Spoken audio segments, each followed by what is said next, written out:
अहिंसा परमो धर्म की, 10 लक्षण पर्यूषण पर की। आचार्य गुरु श्री विद्यासागर जी महाराज की जय। आचार्य गुरु श्री आदर्शसागर जी महाराज की जय। आचार्य संघ की जय।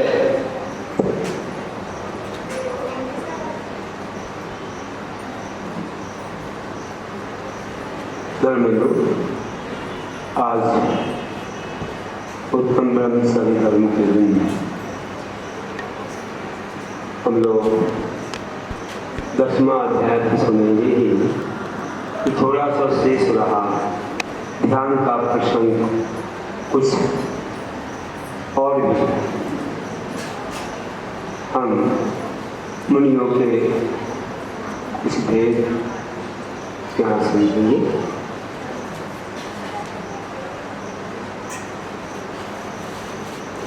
निजरा के बारे में वर्णन है, शुक्ल ध्यान के भेद यहाँ बताए जा रहे हैं।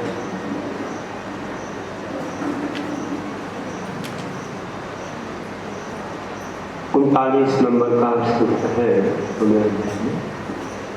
पृथक परिकर्तक सूक्ष्म क्रिया प्रतिपाती पृथक क्रिया निवृत्ति नहीं। हाँ, कर्तव्य वितर्क इसको विचार लगा देते हैं।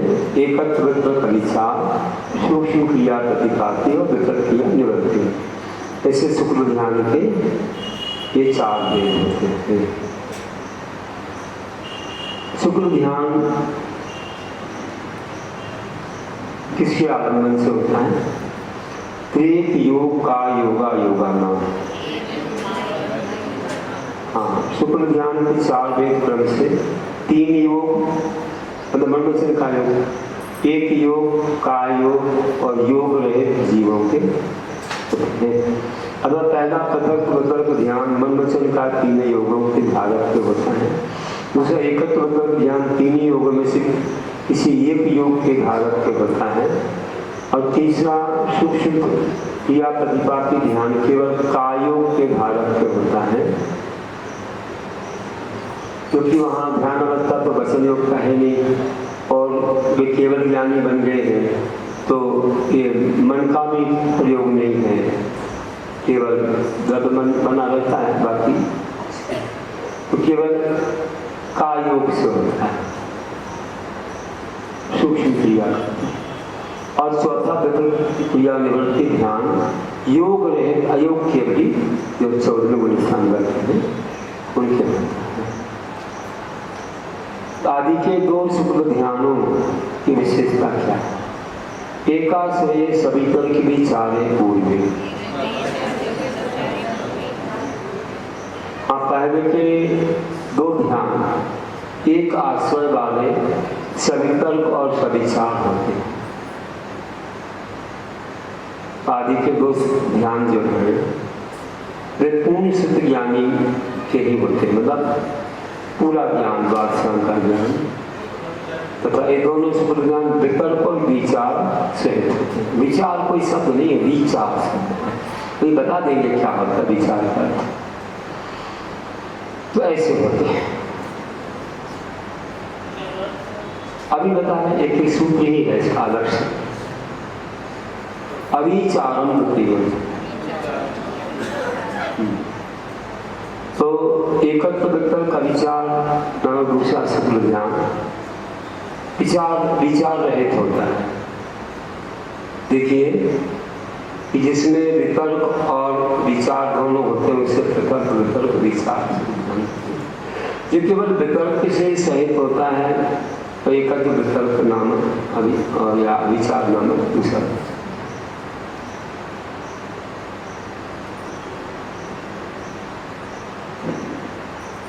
अब देखिए कहते हैं वितर्क का स्वतंत्र, हाँ वितर्क विशेष रूप से तर्क वितर्क है, अथवा शुद्ध ज्ञान को वितर्क करते हैं। अंदर में जो शुद्ध का ऊहा कोई चलता रहता है, अंदर ही अंदर चिंतन चलता रहता है शुद्ध ज्ञान का, तो वह है वितर्क।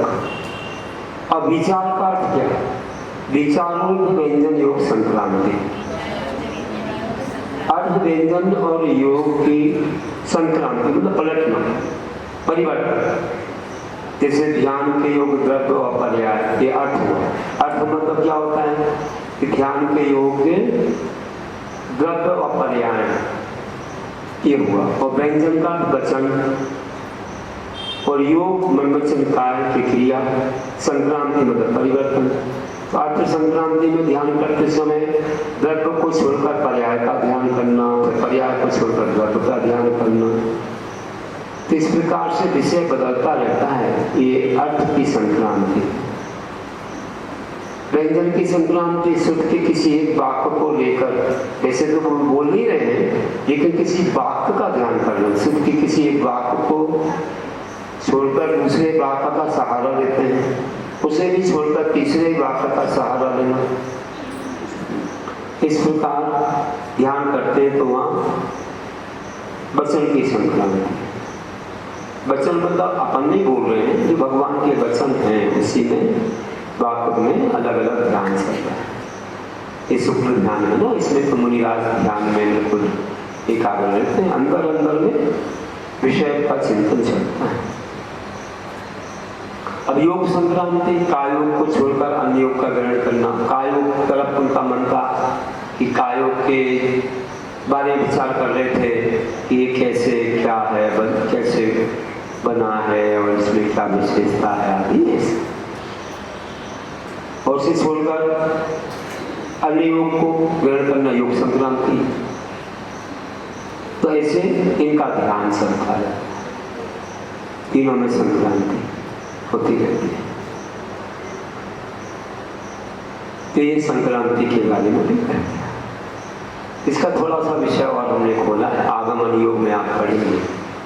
आज समय अपने पास कम है, इसलिए तो हमने तत्वास में बीच में बताया नहीं कुछ नहीं, उनका समय कम है।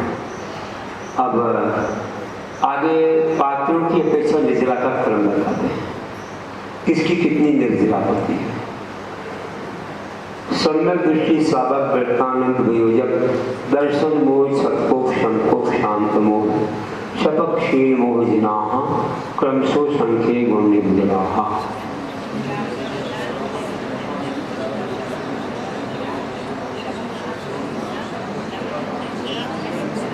सम्यक दृष्टि, फिर श्रावक से पंचम मुनि स्थानवर्ती श्रावक, फिर भरत नद्व महावृत्ति मुनि, फिर अनंतानुबंधी का योजक विषय योजना करने वाला, फिर दर्शन मोहिनी का क्षय करने वाला, फिर चारक मोह का उपशम करने वाला, फिर उपशांत मोह 11वें स्थानवर्ती, फिर शपक श्रेणी पर चढ़ता हुआ जो 8वें से लेकर के पुरस्कार करते जा रहे हैं, कोई मुनिराज जा रहे हैं मतलब। और क्षीण मोह मतलब 12वें स्थानवर्ती। इसके बाद जो है जिनेन्द्र भगवान 13वें स्थानवर्ती। इन सबके परिणामों की विशुद्धता से अधिक निर्जला होने के कारण ये असंख्यात गुणी या गुण से ही निर्जला वाले होते हैं। इनकी ज्यादा निर्जला होती है। एक सम्यक दृष्टि है, उससे भी एक बट्टी की निर्जला ज्यादा होती है। प्रतिमाधारी अनुवृत्ति है कोई, उसकी निर्जला, उसमें भी अनुवृत्ति से ले लो, फिर पहली प्रतिमा, दूसरी आदि 11 प्रतिमा तक सबकी बढ़ती हुई निर्जला। उसमें भी जैसे सुंदर सिद्धि का है 11 प्रतिमाधारी है। एलक भी 11 प्रतिमाधारी थे, एलक के पास परिग्रह कम है, उनकी और ज्यादा। आदिकाएं भी प्रतिमाधारी तो नहीं है, लेकिन पंचम स्थान बढ़ती है। उपचार से महाव्रत, तो उनकी निर्जला एलक से भी ज्यादा है, क्योंकि वे त्याग नहीं कर सकती, लेकिन वे मुनिराज के समान बहुत सारी चर्या पालन करती है। पूरी तो नहीं, लेकिन बहुत सारी, इससे उनकी निर्जला और ज्यादा। तो ऐसे हो गए पंचम स्थान में। और फिर मुनिराज की निर्जला पंचम स्थान बढ़ती से भी ज्यादा है, अनंत गुणी। ऐसे करना, अनंतानुबंधी की विषय योजना करता है तो वह अप्रत्याख्यान आदि में उसका द्रव्य डालता हुआ आगे बढ़ता है।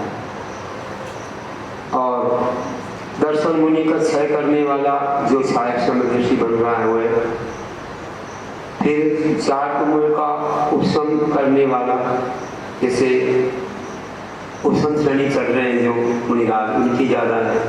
फिर उपशांत कमल 11वें स्थान पहुँच गया, उनकी और ज़्यादा है। जो 8 में से 6 करती हुई जा रहा है, उनकी उससे भी ज़्यादा है। जो 12वें स्थान में पहुँच गए, 10 में से सीधे 12वें में जाते हैं, 11वें में उपशम श्रेणी वाले जाते हैं, उनकी और ज़्यादा है। फिर जो 13वें स्थान पर जिन्हें भगवान बन गए, उनकी और सबसे ज़्यादा है मंजिला। ऐसी परिणामों की विस्मृति से तो निर्गंत साधनों के भेद कहते हैं। पुलाप बकुश खुशी निर्गंत स्नात का निर्गंत। हाँ, पुलाप बकुश खुशी निर्गंत और स्नात, ये 5 प्रकार के निर्गंत साधन हैं। देखो पुलाप किससे कहते हैं? ये पूरे निर्गंत है, सम्यक दृष्टि है। भी आगे कहेंगे सब तीर्थंकरों के काल में हुए। अब पूरी चर्या पर से शिथिलता रह सकती है, लेकिन ये सम्यक दृष्टि है, अवलिंगी है। पुलाप जिनके उत्तर गुणों की तो भावना ही नहीं होती, तथा किसी क्षेत्र व काल में मूल गुणों में भी दोष लगता है, लेकिन प्राश्चित लेते रहते हैं, प्रतिक्रमण करते रहते हैं। पुलाप में तो मुरझाए हुए धान के समान होते हैं। तो कुछ जो मूल गुणों का निर्दोष पालन करते हैं, परंतु अपने शरीर और उपकरण आदि से कुछ स्नेह के कारण उन्हें कुछ दोष लगते हैं, तो बकुश कह जाते हैं। उपकरण बकुश, शरीर बकुश। उसी 2 प्रकार के, एक प्रतिसेवना खुशी, एक कषाय खुशी, 2 तरह के होते हैं। तो जो परिग्रह से घिरे रहते हैं, परिग्रह से अर्थ होने की संसार का परिग्रह मतलब उपकरण वगैरह, और जो मूल गुण और उत्तर गुणों में परिपूर्ण, लेकिन कभी कभी उत्तर गुणों की विराधना करते हैं, ये प्रतिसेवना खुशी में। और जिन्होंने अन्य कषायों को उदय को जीत लिया, अन्य कषाय उदय को केवल संयम कषाय के आधीन में कषाय खुशी ऐसा। फिर प्रतिसेवना खुशी वो हो गया और कषाय खुशी हो गया, फिर निर्गंत आ गया। तो जिस प्रकार जब में लकड़ी से की गई रेखा तुरंत मिट्टी चली जाती है, प्रकट रहती है, रेखा बनने का, उसी प्रकार जिनके कर्मों का उदय प्रकट हो, जो अंतर्मुख के बाद प्रकट होने वाले केवल ज्ञानों, केवल दर्शन को प्राप्त होते हैं, ये निर्गंत कहलाते हैं। वैसे तो सभी साधु निर्गंत है, 500 को निर्गंत कह दिया, लेकिन उनमें एक निर्गंत अलग थे, एक विशेष है। ये निर्गंत 500 निर्गंतों में भी एक निर्गंत जो है वे बस अंतर्मूल द्वार केवल ज्ञान को प्राप्त करने वाले, उन्हें भी निर्गंत कहा जाता है। इसे 2 तरह के निर्गंत हो जाते हैं, 500 निर्गंत है, लेकिन एक विशेष निर्गंत। और जिन्होंने 4 घातीय कर्मों का नाश कर दिया है, ऐसे अनंत भगवान केवली स्नातक कहलाते, स्नातक मुनि। ये 500 ही निर्गंत होते हैं। इनमें 4 रूप परिणामों की न्यूनाधिकता के कारण भेद होने पर भी निर्गंत और संग्रह आदि नयों की अपेक्षा ये सब निर्गंत कहलाते हैं।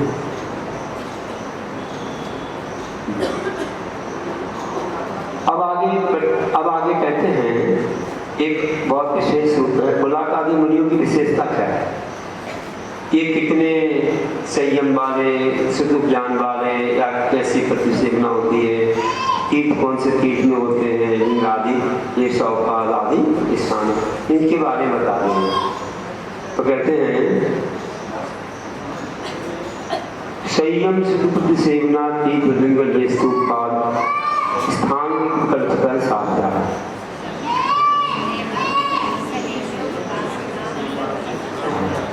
संयम शुद्ध प्रतिसेवना तीर्थ लिंग लेस्योपादस्थान विकल्पिता साध्या। तो संयम शुद्ध प्रतिसेवना तीर्थ लिंग लेस्या उत्पाद और स्थान, 8 अनुयोगों के द्वारा पुलक आदि मुनियों में भेद होता है। अभी हम तो बहुत संक्षिप्त था, अब थोड़ा समझाते, देखो इसमें बहुत अच्छा लगेगा तुम लोगों को। क्या है ये कहते हैं, ये पुलाक आदि संयम आदि 8 अनुयोग का साधन है व्याख्यान करने होंगे। जैसे कि पुलाक बकुश और प्रतिसेवना खुशी, इनके पास कितना संयम होता है? सामायिक क्षोभोपस्थापना 2 संयम में रहते हैं। आगे का संयम नहीं होता। कसाय कुशी पूर्वक दो संयमों के साथ पर्याप्त विशुद्धि को प्राप्त कर सकते हैं।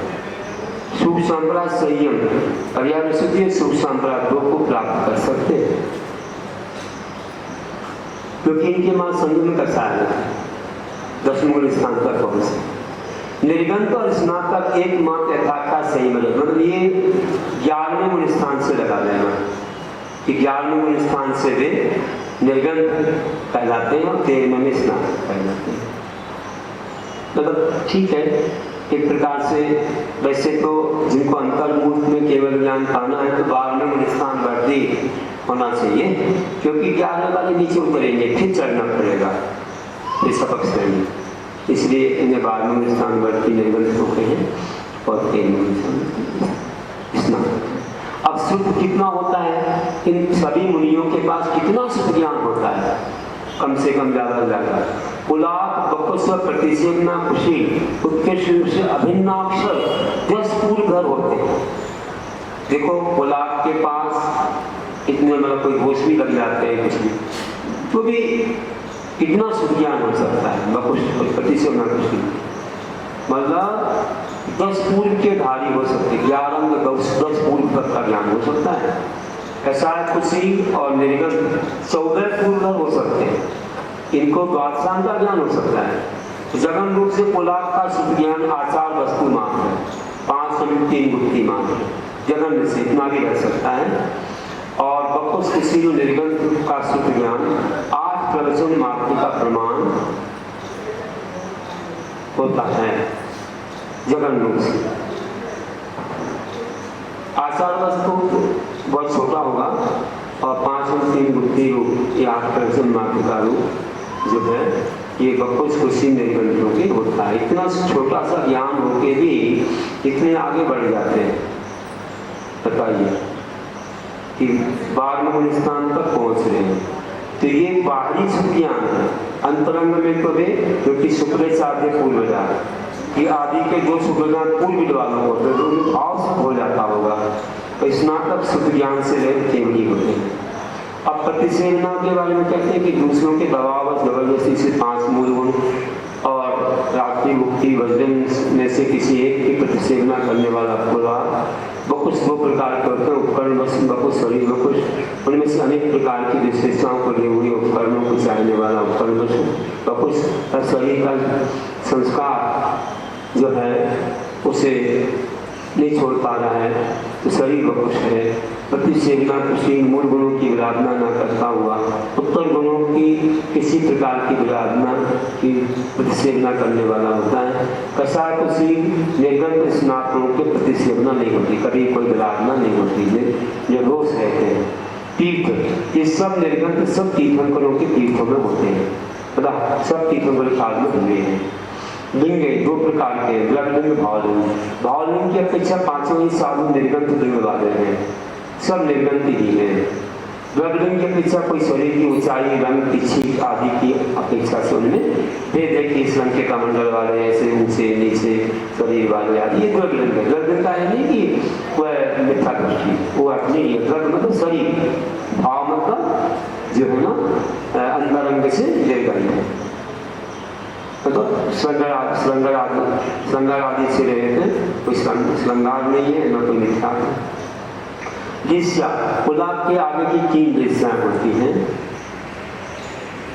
और बकुश के प्रतिसेवना कुशी की 6 दृश्याएं होती हैं, ऐसा बताया।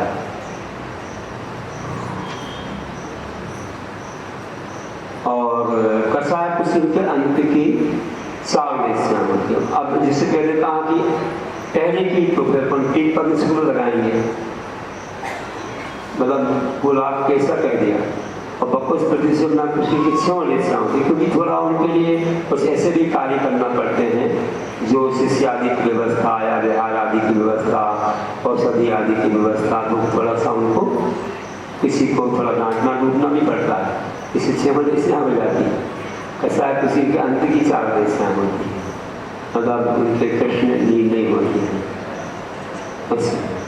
सुख सांप्रदाय कषाय कुशीले तथा निर्गंत और स्नातकों की केवल सुखदेशा होती है और अयोगी वेश्या रहित होते हैं। उपाद कहाँ तक उत्पन्न हो सकते हैं, इनकी संरचना करने कहाँ जाते हैं, तो पुला का उत्पाद सहस्रार कल्प के उत्कृष्ट स्थिति वाले देव में होता है, मतलब 12वें स्वर्ग तक जा सकते हैं।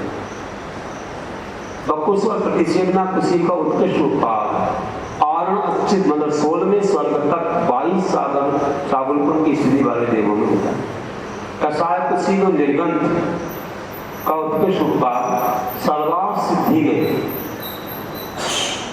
तथा अब ये निर्गंध जो कहे तो ये 11वें गुण स्थान वाली होंगे, क्योंकि 12वें वाले तो नीचे आते नहीं है, तो केवल ज्ञान को प्राप्त करनी है, तो 11वें से शुरू हो जाता है ऐसा है। तो एक अंतर्मूल में तो नीचे आए ऑप्शन श्रेणी वाले, फिर से दूसरी बार सफल श्रेणी भी चढ़ सकते और तुम मोक्ष पा केवल ज्ञान पा सकते, इसलिए इनको कहा इनका अंतर्मूल बाद इनको केवल ज्ञान उत्पन्न होने वाला है। तो मान लीजिए मरण हो गया तो बीच में नहीं गए ऊपर श्रेणी नहीं चढ़ पाए द्वारा, तो फिर ये जाकर के सर्वार्थ सिद्धि तक उत्पन्न हो सकते हैं। 33 साल इन सभी का जगन उत्पाद कितना है, अगर कम से कम जाए तो कहाँ जाएंगे, तो कहा है इनका उत्पाद सभी का 14वें कल्प में 2 सागुलगुण की स्थिति वाले देवों में होता है, मतलब इससे नीचे नहीं जाते। कोई भी ये भावलिंगी मुनि है मतलब संजय दृष्टि है, एक दूसरे स्वर्ग से नीचे तो जाएंगे ही नहीं, वहां तक तो मतलब 14 में दादी भी बन सकते तथा स्नातक तो मोक्ष जाते। अब इनके कषाय निमित्त असंख्या सही स्थान होते हैं, स्थान के कौन से हैं, तो पुलाक और कषाय उसी के सबसे जगन लब्धि स्थान है, सबसे जगन है त्रिशुद्धि। ये दोनों असंख्यात स्थानों से एक साथ जाते हैं, इसके बाद पुलाक पीछे रह जाता है, उसकी विशुद्धि हो जाती है। आगे कषाय कुशील असंख्यात स्थानों पर अकेला जाता है, मतलब उसकी संयम वृद्धि बढ़ती है। आगे उसके बाद कषाय कुशील प्रतिसेवना कुशील बकुश असंख्यात स्थानों तक एक साथ जाते हैं, फिर यहाँ बकुश की विशुद्धि, बकुश पीछे रह जाता है, उतने आगे नहीं बढ़ता। इससे आगे असंख्यात स्थान आगे जाकर प्रतिसेवना कुशील की विशुद्धि हो जाती है, वे पीछे रह जाते हैं, और पुनः इससे आगे असंख्यात स्थान आगे जाकर कषाय कुशील की विशुद्धि हो जाती है। इसके आगे अकषाय स्थान है, 10 में से ऊपर कषाय नहीं है, जिन्हें निर्गंध प्राप्त करते हैं उनकी भी असंख्यात स्थान आगे जाकर विशुद्धि हो जाती है, इससे आगे नहीं जा पाते। इसके आगे के स्थान जाकर स्नातक निर्वाण को प्राप्त होते हैं, इनकी संयम गति अनंत होनी होती है। ऐसा 9वां अध्याय पूरा हुआ। अब हम मोक्ष की बात करते हैं, पहले केवल ज्ञान की बात करते हैं। 10वें अध्याय में पहले नंबर केवल ज्ञान किसे प्राप्त होता है, तो मोह क्षयात् ज्ञान दर्शनानंदाय क्षयात् से केवलम। हाँ, मोह क्षयात् मोह का क्षय होने से तथा ज्ञानावरण दर्शनावरण और अंतराय कर्म का क्षय होने से केवल ज्ञान प्रकट होता है। तो मोह का क्षय होने से यहाँ अलग से क्यों बोला, क्योंकि 10वें गुण स्थान पर मोह का क्षय हो जाता है, मोहनी कर्म का। फिर 12वें गुण स्थान में ज्ञानावरणी दर्शनावरणी अंतराय कर्म का क्षय होता है, इसे अलग अलग बोला। फिर केवल ज्ञान प्रकट होता है, 4 आकिया कर्मों के नाम से केवल ज्ञान प्रकट होता है।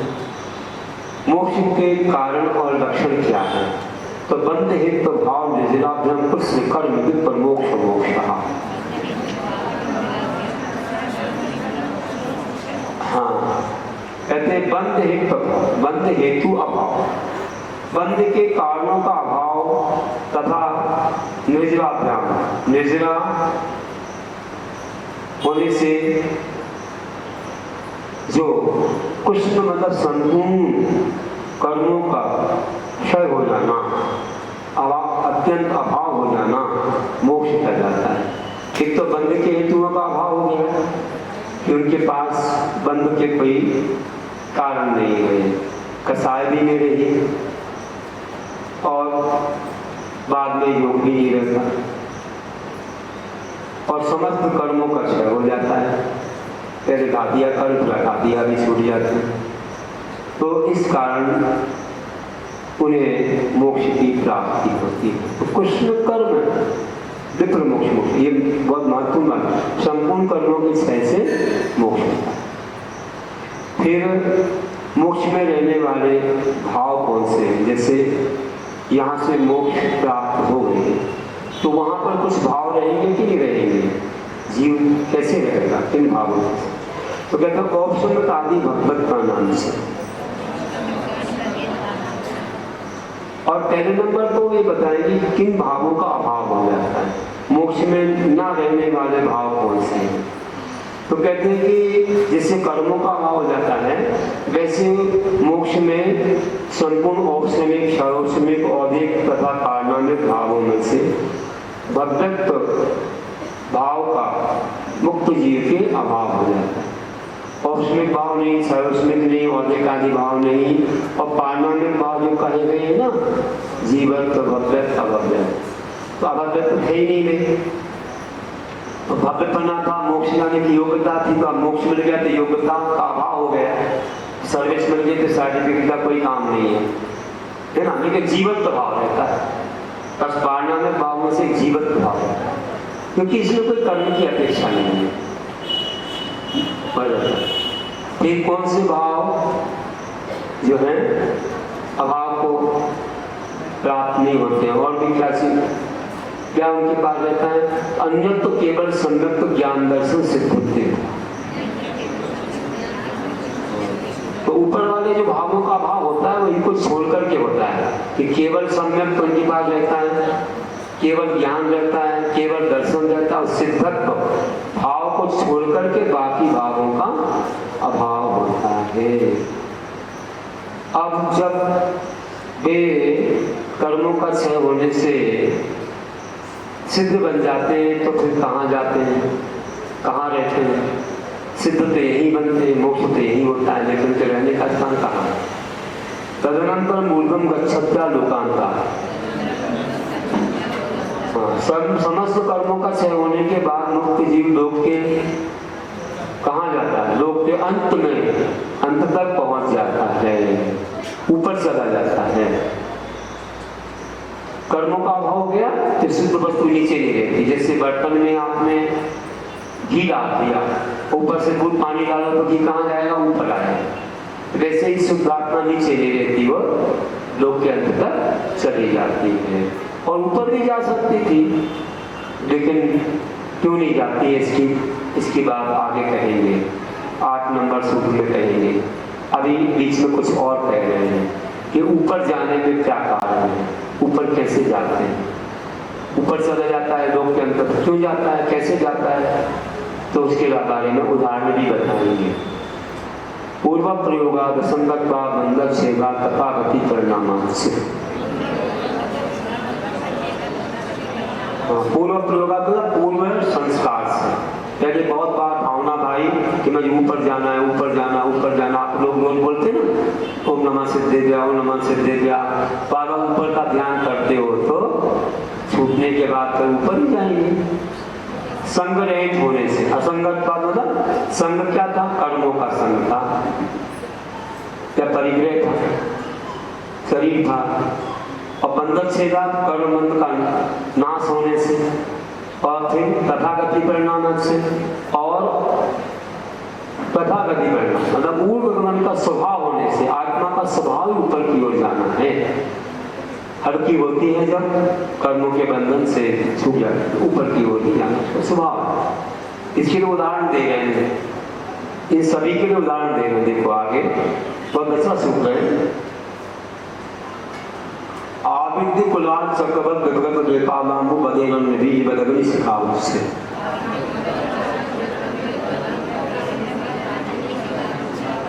हाँ क्या कह रहे हैं? देखो आविद्य कुलाल चक्रवत,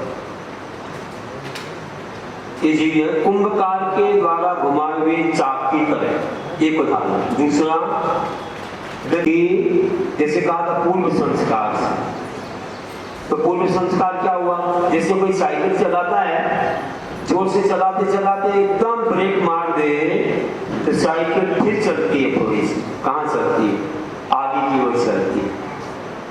फिर ब्रेक छोड़ो तो आगे को जाए, फिर पूर्ण संस्कार, मतलब बार बार ऊपर का ध्यान किया तो वैसा ऐसे चाक भी नहीं घुमाने के बाद भी घूमता है। और जैसे बताया था कि असंगत का संग मतलब सब कर्मों का या शरीर आदि का अभाव होने से, तो यहाँ कहा कि तुमड़ी के ऊपर मिट्टी का लेप कर दिया और उसको पानी में डुबो दिया, सूखने के बाद नीचे जाएगी, लेकिन जब गल जाएगा उसका लेप तो फिर ऊपर आ जाएगी। वैसे ही हमारे कर्मों का लेप गल जाता है तो हमारा भी ऊपर आना हो जाता है या सिद्ध लोक में जाना हो जाता है। हम कर्मों के कारण भटक रहे हैं चारों गतियों में, लेकिन कर्म हट गए तो ऊपर की ओर जाना। और कहा था कि बंदर छेदा, तो कह रहे हैं कि बंध का छेद मतलब एरंड का बीज है, बंध था, फल के अंदर बंध था और जब वह सूख गया तो एरंड का बीज उस फल के चटकने के बाद ऊपर की ओर जाता है। वैसे ही हमारे कर्म बंध हट गए तो हमारी गति ऊपर की ओर। फिर एक बता रहे उदाहरण, अग्नि शिखा। अब अग्नि की शिखा को देखो कहाँ जाती है, ऊपर की ओर जाती है। हवा चले तो यहाँ आ जाती है, ये तो ऊपर की ओर जाती है। वैसे कर्मों की हवा के कारण हम यहाँ वहाँ भटक रहे हैं। अब कर्म का हवा हो गया तो सीधे ऊपर। ऐसे उदाहरण दिए बहुत अच्छा। अब प्रश्न होता है कि लोग के बाहर भी जाना चाहिए, जाते रहे, तो बोले नहीं, बाहर क्यों नहीं जाता? क्योंकि अपन बोलते हैं जीव पुरुषों को चलने में धर्मद्र का सहारा है। ये धर्मद्र अपने यहीं पर है लोक में, बाहर पर है नहीं। ते उत्तर दे रहे धर्मास्ति काया बाबा। हाँ, धर्मास्ति काया द्रव्य का अभाव होने से ये लोक के बाहर आत्मा नहीं जा पाती है, भले मुक्त हो गई है, अनंत शक्ति की धारी है, उपादान में शक्ति है लेकिन निमित्त नहीं मिल रहा, तो निमित्त के बिना भी काम नहीं होता। उपादान में शक्ति अनंत है, ये परवृत्ति की उनको भी आवश्यकता पड़ी। धर्मास्ति का बाहर है नहीं, लोक के बाहर अकेला आकाश है, अनंत आकाश है, बाकी द्रव्य सब लोक में पाए जाते हैं, तो वह वहीं रुक जाती है, उसके ऊपर नहीं। कोई कहे निमित्त काम नहीं कर पाता, निमित्त कैसे नहीं करते? देखो अनंत शक्ति है, फिर भी उनको निमित्त की आवश्यकता पड़ी, उसी से वहां तक पहुंचे, उसके बाद नहीं है तो नहीं जाता। इसे निमित्त उपादान दोनों से काम होता है, इसे कोई नकार नहीं सकता निमित्त के लिए। अब आगे अंतिम सूत्र है कि हम मुक्त जीवन परस्पर भेद के कारण जानते हैं। बहुत अच्छा सूत्र है ये, नई चीजें मिलेंगी आपको। क्षेत्र काल गति लिंग तीर्थ चारक प्रत्येक बुद्ध बोधित ज्ञानानंतर संख्या बहुत साध्या।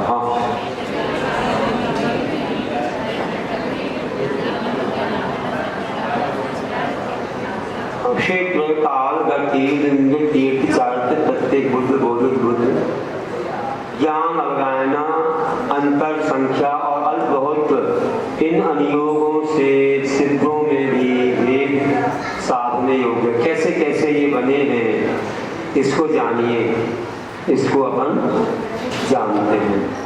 देखो क्या कहते हैं पूज्यपाद आचार्य समझा रहे हैं कि क्षेत्र आदि 13 नियोगों के द्वारा सिद्ध जीव साधने अथवा विभाग करने योग्य हैं। तो विशेष यह है कि ये विभाग वर्तमान और भूत का अनुग्रह करने वाले 2 नयों की विवक्षा से किया गया। ध्यान से सुनना सब लोग, क्योंकि आप लोगों को सर्वार्थ सिद्धि का ज्ञान बहुत कम मिलता है।